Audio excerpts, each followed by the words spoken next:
Hello, my friends, and welcome to another episode of Unlimited. Today, we are continuing our dive into values and exploring the motivational quality of values, but also how they can drain us in the process. So we're looking at how to make that shift from drained to motivated by understanding 5 commonly internalized values that often work against us. And they're often used to motivate us. They are motivational in nature because values are things that motivate us. We don't do anything that doesn't align with some value that we have, whether we realize it or not. But these values have come up multiple times with clients as ones that they hold and want to honor, but that as we dig in, we see tendrils that are creating a drain, beliefs that are actually creating a restriction,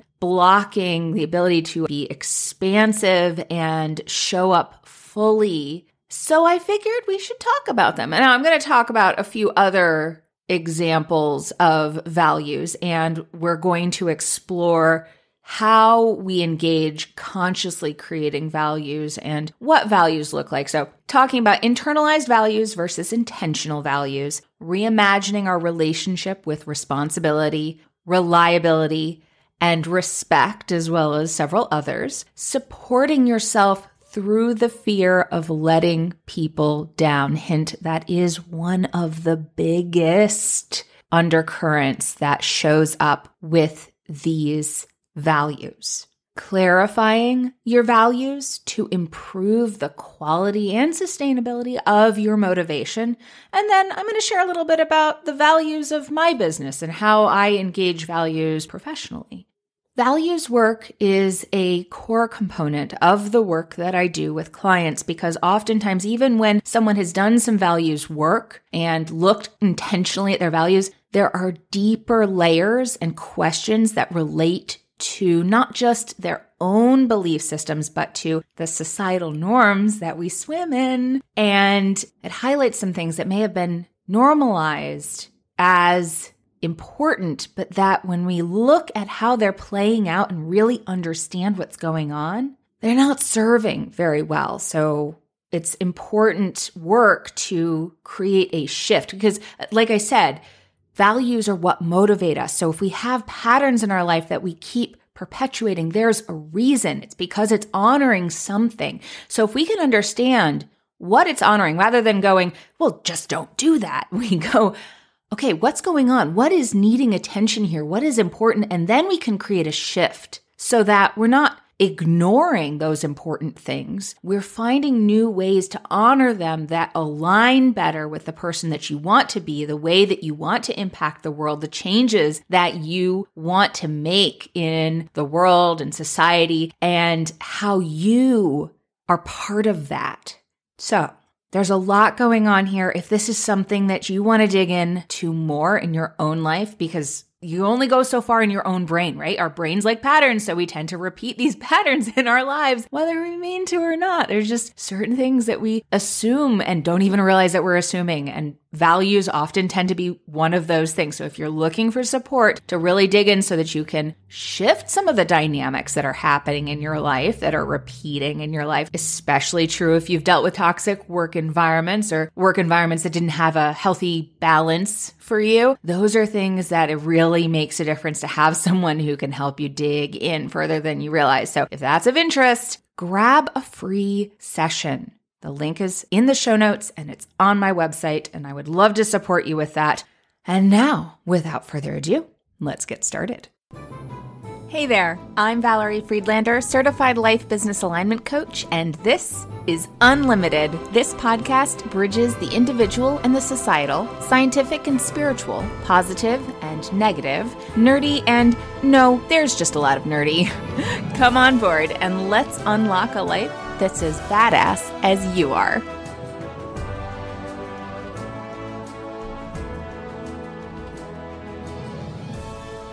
What are values? They are the beliefs that you hold about what is important or desirable. They may not be conscious beliefs, but they are those internal driving forces that guide decisions that you make. They motivate you to do things. You don't do anything without it being attached to some value, whether you are conscious of what value that is or not. Everything that you do is motivated by a value that you hold. Sometimes when you dig in, you realize that the value that you're honoring is not actually a value that you want to be honoring, or that you're not honoring it in a way that is helpful or that you would want to honor it. The sociological definition of value is an ideal or principle that determines what is correct, desirable, or morally proper. Now, the study of sociology doesn't dictate what is a right value or a wrong value or anything, judgment about the value itself. But what it does do is study what a society holds as valuable, or what values motivate a society in a bigger scale, and where that might come from and why. Now, that is not to say that that study is not problematic in some cases too, because obviously the ideas that get generated from that, or the philosophizing or what gets studied and how it gets studied, is often directed by the people who are in that space, in that society. And so what they choose to study, the way they choose to study it, what they choose to focus on, and what they believe about that, or what evidence they pull together about that belief, is all influenced by those things too. Now, if you have someone who is doing their work diligently, they will disclose their own awareness. But hey, not everybody is all that aware. As I mentioned in the intro to this episode, oftentimes we think we know more than we actually do. And when we have someone outside of ourselves engage and question and dig a little bit deeper, we realize that there's more there than we realized. This is very much evidenced in a lot of explorations, especially looking at and tying together works from previous eras in time that identify where people have made some really problematic connections and explanations for why certain things were considered morally proper and the evidence behind that. Right now, one of the books that I'm reading is called Fearing the Black Body, The Racial Origins of Fat Phobia, and it really is highlighting a lot of those things of how people, especially white men, have made assumptions and tied things together to emphasize a stratification of people and assessments of what is beautiful and all of that fun stuff. So it's just, there's a lot of stuff there. But the reason I bring this up is not because we're going to dig too much into the sociological component of this, but to bring forward the awareness that we are influenced by the society we live in. You cannot help but be influenced by the values around you that motivate the society as a whole. Because it's like being in water, and whatever's in the water, you're going to take it into your body. You can't help that because it's all around you in all of the components of society, the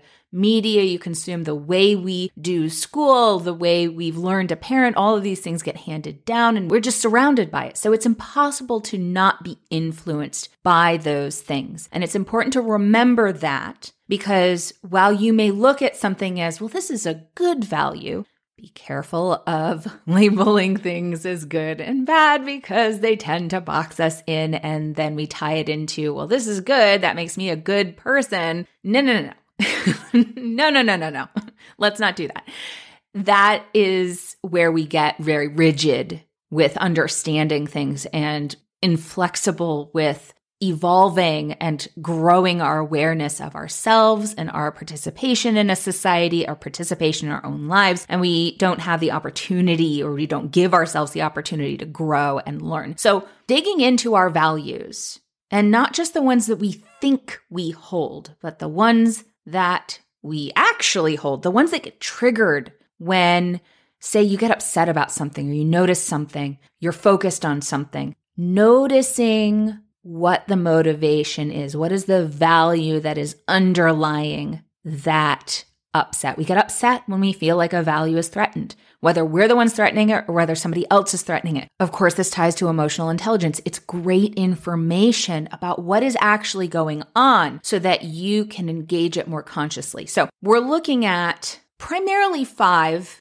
values that come up a lot with clients. And we're going to start with responsibility. Now, it sounds great to be responsible, and responsibility can be a great thing. It can be a very important thing. We want to take responsibility for our actions, for how we show up, how we engage. However, it often gets misplaced. We end up taking responsibility for things that are not our responsibility. This is really kind of the undercurrent in codependency, taking responsibility for things that aren't actually our responsibility. Y'all know I'm a word nerd, so I looked up the definition of responsibility, and it is the state or fact of being responsible, answerable, or accountable for something within one's power, control, or management. Now, women have often been targeted as being more responsible for things than we should be, or responsible for things that we aren't actually responsible for, or not given responsibilities. So there's a lot of stuff within the idea of being responsible. What comes up for clients frequently is around carrying their own weight. So one client in particular, she's like, I need to be able to carry my own weight. I don't want to be reliant upon other people. I want to be financially independent and not have to rely on other people. There's a fear around being frivolous and lazy, self-involved, ignorant of privilege. And so that deep fear was actually holding her in a place, in a workplace that was not healthy for her. She was afraid that by stepping into stay-at-home mom life, that she would be taking advantage of this privilege and people would think that she was lazy and that she was not aware or conscious. She'd be like one of the housewives, right, on TV. And that was abhorrent to her. She really didn't want that. So oftentimes when we look at values, we want to look at what is underlying that value. And in this case, we look at, there's a fear underlying that value. The idea of responsibility, the focal point is on what it means to not be responsible. So looking at, well, if you are responsible, what are you? And as we explored that, she identified, well, it's being mindful. It's being aware of other people, of your impact. It's being involved and participating in the world and doing things that matter. So when we create that switch, we put the focus on what we are doing instead of trying to run away from the thing that we don't want. So this is that interesting piece of oftentimes values that we hold can have two sides. So it's not that responsibility in and of itself is an issue.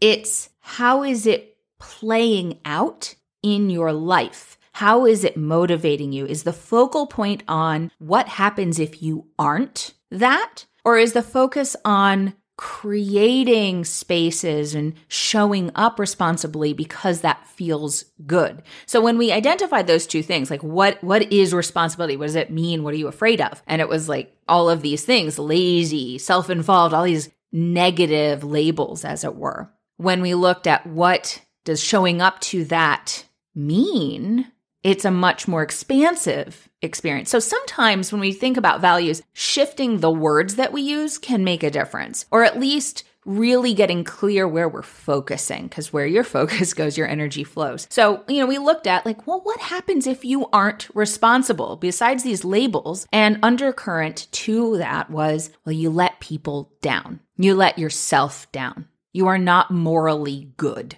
So how does that feel?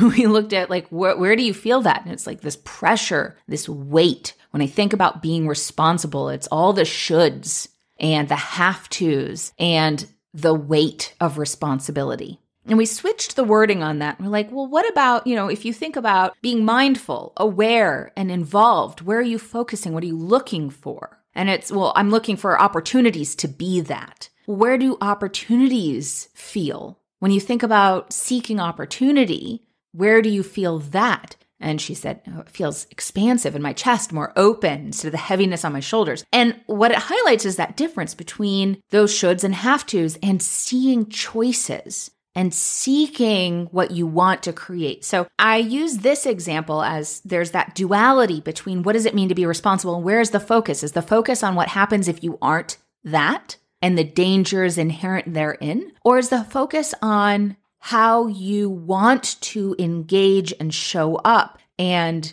leaning into the person that you would be if you are responsible? What does that look like? Where is your focus? Similarly, reliability is another one that comes up for clients. Now, the definition for this one is the ability to be relied on or depended on as for accuracy, honesty, or achievement. This has come up with several clients because, again, there is that fear of letting people down. Both of these have a focus in that, often because they were let down and they don't want to do that to other people, being there for people. As we explored this, she identified, well, what does it mean to be reliable? It means I'm there for people. They can count on me.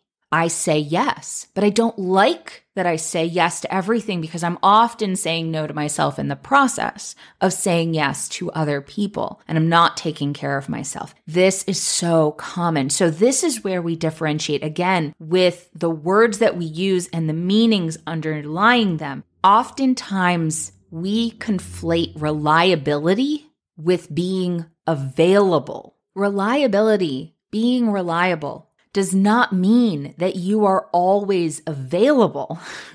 It means that people know what to expect from you. So naturally, of course, if you set up an expectation of always being available, then it may be threatened. That value of reliability may be threatened when you aren't always available. So you may feel that discomfort and that sense that reliability is being threatened. But when you recognize that there's a difference and you put intention around that, then you can set up structures to honor that ability to be reliable, be there for people, be counted upon in a way that does not take away from you. That doesn't mean always saying yes. Now, there are various ways of doing this, and this one especially, it ties to boundaries around being able to say, this is the expectation. I want to be reliable. You can be reliably available at certain times, or you can be reliably available except for certain times. It really just depends on the dynamics of what you're doing. I know a lot of clients have set in their emails, I answer emails at these times. I am only available at these times. These are my hours. This is really important when it comes to entrepreneurship because it can feel like you have to be on all the time. And if you miss something, then you miss something and you've lost that opportunity. But if you are clear about the expectations, then you can attract to you people who are going to honor those and appreciate that they know what to expect from you because you are reliable, because you show up to the expectations that you set. And that means that you're fully in control of those expectations. And instead of being controlled by other people and their desire for you to be available. So you see that difference between reliability and availability, but oftentimes those two get really conflated. And it's something that, again, it shows up in our society a lot, where especially in these corporate spaces, anyone who's come out of corporate spaces or is currently in corporate spaces, there can be this expectation that you're always on. Always be closing. Isn't that Glengarry Glen Ross? Very toxic, very unhealthy. So knowing those differences, digging into those values and really understanding what are they there for? What is the purpose of them? Are they things that you want to expand? And how could you expand them in a way that actually works for you and isn't taking away from the other things that are important to you? So like not saying yes all the time, but still being reliable. Another one is another R value. I don't know if this is a thing. No, there are some other ones coming up that are not R's, but this one is respect. So the definition here, esteem for or a sense of the worth or excellence of a person, a personal quality or ability, or something considered as a manifestation of a personal quality or ability. So having respect for someone's ability or a quality about them, their judgment or their creativity or whatever. It also has another meaning that gets tied in oftentimes in a very problematic way is deference to a right, privilege, privileged position, or someone or something considered to have certain rights or privileges, proper acceptance or courtesy. And this is where it's really an issue.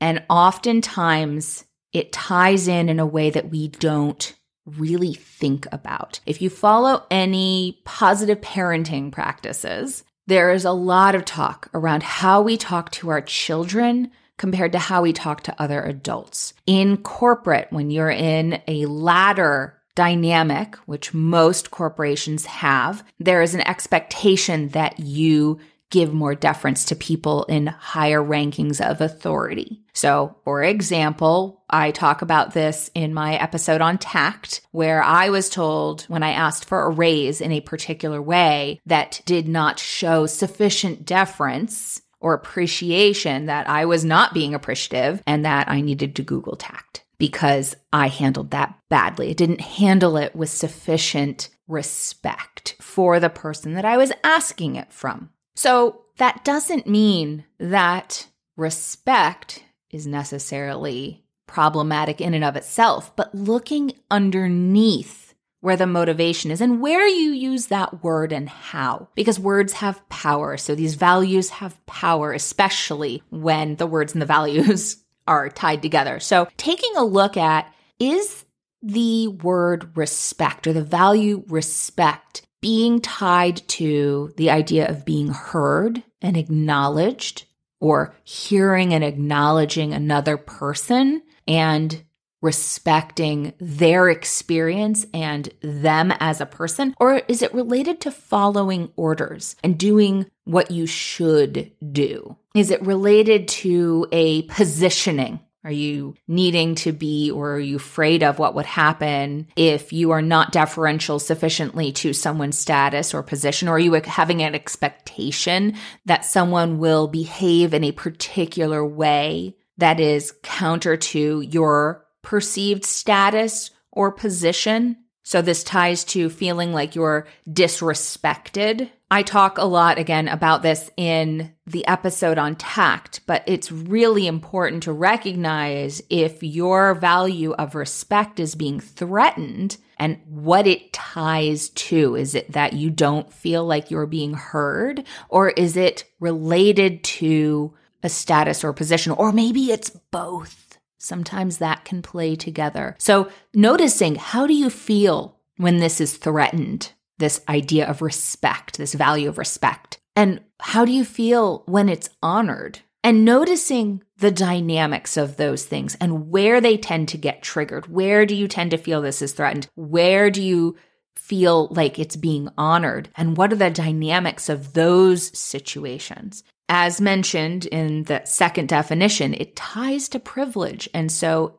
our societal context, especially in regards to this one, matters greatly in relation to where that's being triggered. Because remember, our emotions are information about the way we're experiencing something, not necessarily the reality of the experience. So when you can acknowledge a societal value that's perpetuated that you may have internalized, you can separate it from, oh, I'm a good or bad person, and go, oh, this is something that I've taken in. I'm noticing what's going on in my body and the thoughts that are happening. And then I can separate it out and look at, how am I honoring my values, and how much is this a conscious value versus an internalized subconscious value, so that you can show up more intentionally to this particular value that has so much problem in our society. Another one that has some duality to it is achievement, the value of achievement. Now, I'm not defining this one because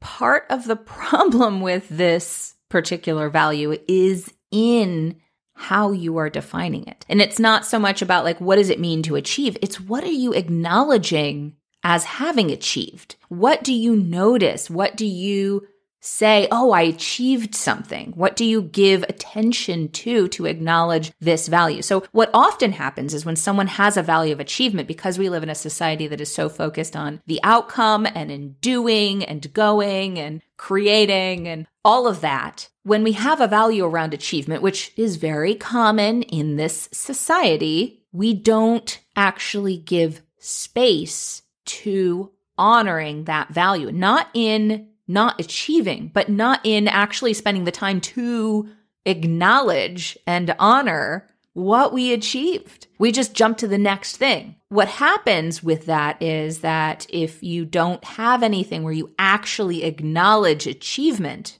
or the bar is so high to spend time acknowledging or celebrating, you're just chasing. So it's kind of like if you think about values as being like cups. And I did a little social media post on this one the other day where it's like each value is like a cup. So when we think about filling our cup, it's not just one cup we're filling, it's these values and how we're honoring the values. That's part of how we fill our cup, or our cups, as it were. So what happens is with this particular value, it's like somebody poked a hole in the bottom. So even when you pour into that cup, because you are achieving things, you never take the time to acknowledge it. You're never actually filling the cup. So taking a moment of like, what counts when you're thinking of achievement, and actually defining what counts, what gets acknowledged as being an achievement, and maybe creating some more options or opportunities to acknowledge that you have achieved something. It's that idea of celebrating, like every night you write down 3 things that you're celebrating, 3 things that you accomplished. That can be really helpful in actually plugging up that hole so that you're acknowledging that you achieved something. You're intentionally honoring that value, spending time recognizing and celebrating those achievements. The 5th one is discipline. Discipline is challenging, and I actually talk a lot more about this one in the episode called More Self-Control is Not Always the Answer. I had a client who brought this forward as not feeling disciplined enough, and that was part of the reason why she wasn't creating what she wanted. She wasn't where she wanted. She was beating herself up over not being disciplined enough. And this is something that she had been taught over the years and told that she just needed to be more disciplined, more consistent, and all of that sort of stuff. And when we look at the definition of discipline, you kind of automatically see where there's problems with that word and that value. And it is training to act in accordance with rules. Well, my question is, who's setting the rules? Whose rules are you acting in accordance with? Are they the rules that you set? Where did those rules come from? It's also additionally problematic in that part of the definition relates to pairing with punishment to correct or train someone to act in accordance with rules. Oh my goodness.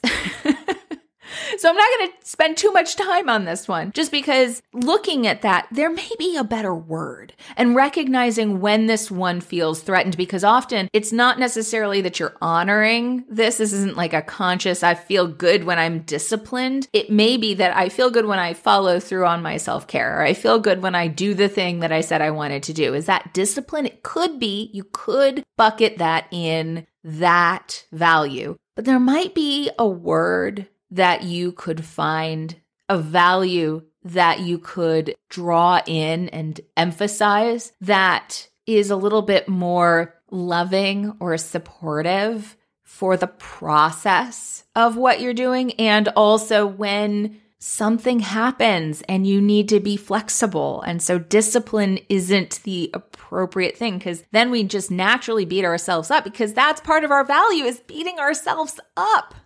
Oh dear.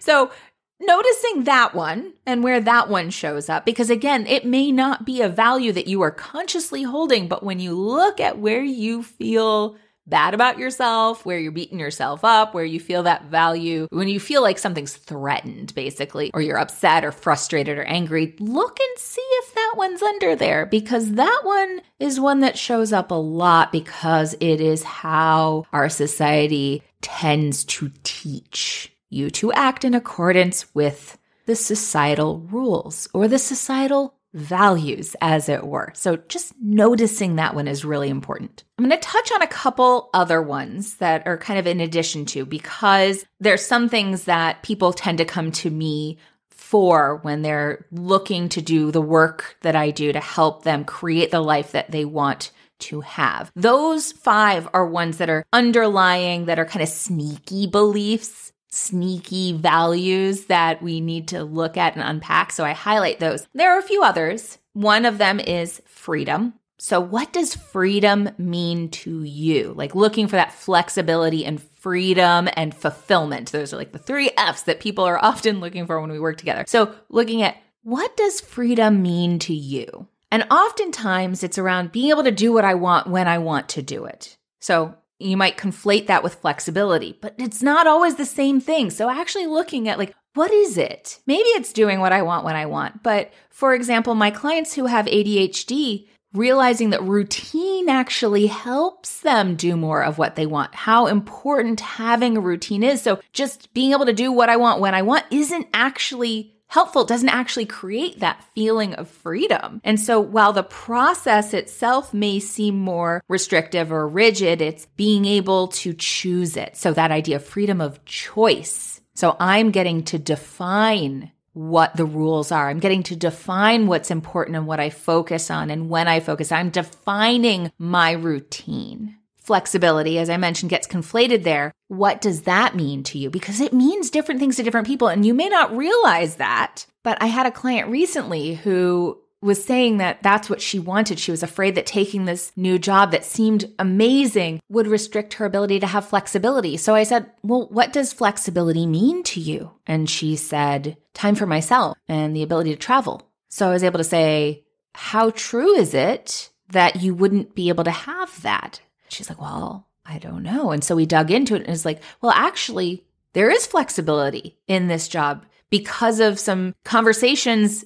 She will be most likely able to travel. And what does it look like to have time for yourself? What are the specifics of that? And how can we create that space? Just because you will have a job and not have whatever time you have now without one doesn't mean that you couldn't fill that cup for what your needs are for you. It just may look different. So what does that look like? Now, for other people, it's the ability to be there when my kids have activities. So knowing what flexibility means then allows you to figure out ways to honor that value instead of just assuming that you can't have that in certain situations or with certain dynamics. So we can find solutions when we know what the value is. Again, same thing with the idea of being fulfilled, fulfillment being a value. What does that look like? What's true about what you're doing when you feel fulfilled? Where do you feel that feeling? So being able to really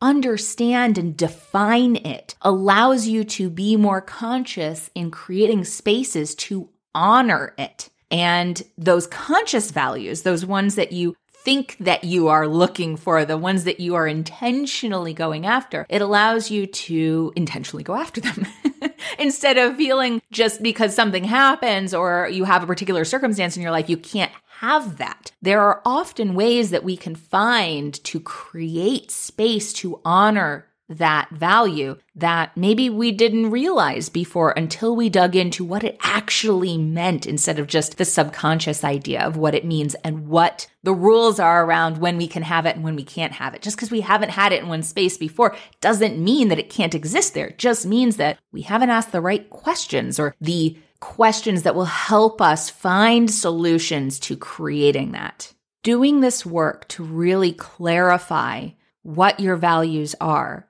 allows you then to intentionally create space to honor those values. And when you're faced with a difficult situation where you feel threatened in some spaces, allows you to go, well, if I were true to this value, if I were honoring this value, how would I show up? What would that look like? Some of the values that have come up for clients that have helped them stay centered in the face of adversity, in situations where they are uncertain, things like being open, being authentic, being brave, being vulnerable, being fun. Now, not all of those will apply. I have one client that fun doesn't resonate at all with, but relaxation relates more. So knowing what those values are so that you can intentionally pour into them and expand them. And sometimes even shift away from the ones that are more fear-based and unconscious, building into the ones that are more conscious and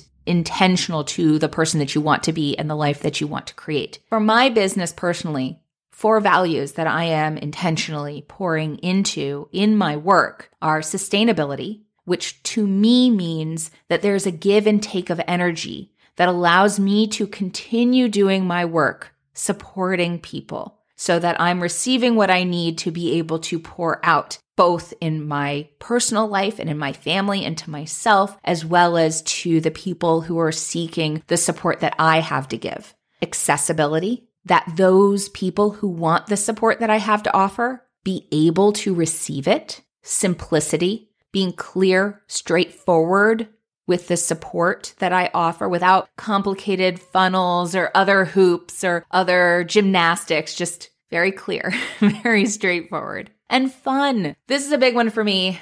What that means to me is not taking myself or life too seriously. That doesn't mean being flippant. What it means is that I don't get bogged down in perfectionism or trying to get it right, and that I can laugh at myself when I fall on my face or have something that doesn't go the way I expected. I can then stay open to the possibilities and to creativity and a playfulness that allows me to lean into that creativity. Plus, laughter is one of my favorite tools of release. I have heard from other people this idea of making people cry as a way to help them heal and release and move forward. And I'm like, you know what? I think tears can be great. I think crying can be very powerful and important. And sometimes that is the tool that's necessary. But it is important to me that we also recognize the power of laughter as a healer and as a way to help us release. And I think that one is just as good. So, as you may have noticed, because I do tend to chuckle when I'm talking.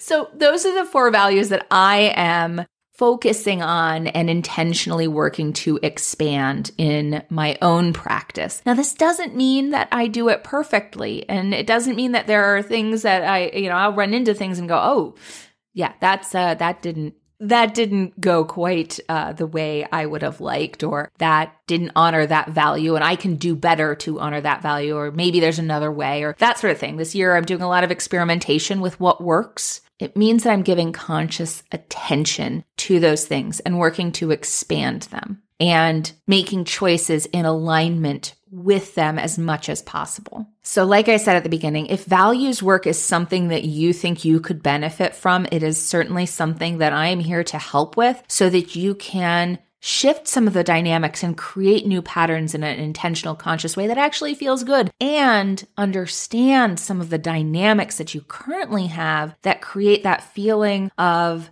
frustration or self-doubt, or where you're beating yourself up, so that you can interrupt those and engage them in a way that helps you grow, instead of in a way where you're fighting yourself and beating yourself up and playing into some of those toxic dynamics that we have in this society in the first place. So if you want support with that, be sure to grab a free initial session through the link in the show notes or on my website. I would love to speak with you. I would love to support you, and I will talk to you all next time. Thanks for listening. I so appreciate you being here. If you got something out of today's episode, please share it. Leave me a review, take a screenshot, and post it on social with a shout out to me. Send it to a friend, or, all of the above. Want to hang out more? Join me on Instagram. Or better yet, get on my mailing list to make sure you don't miss out on anything. And remember, your possibilities are as unlimited as you are. Allow yourself to shine, my friend. The world needs your light. See you next time.